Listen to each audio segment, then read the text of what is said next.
So when I first did this design, it was like 11 and a half inches by, I think that might be 18 or something.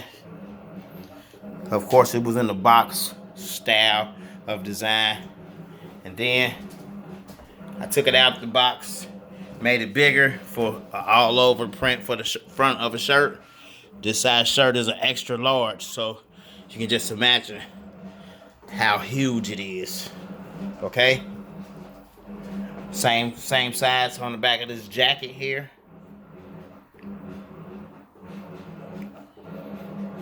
Oh yeah. So I went from this little fella, which it didn't even take. It's like a box, a picture box inside the center of a shirt. That's what it looked like. Picture box. To this.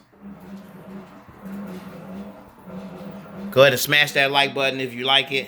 You know, there's plenty of videos on my channel. If you haven't subscribed yet, please subscribe to my channel. You know, don't forget to hit the notification bell to be notified whenever I upload a new video. Trying to stick to a schedule of uploading one video a week, whether it's just a showcase. I will be giving drawings and giveaways for these items, so stay tuned. You have to be a subscriber though.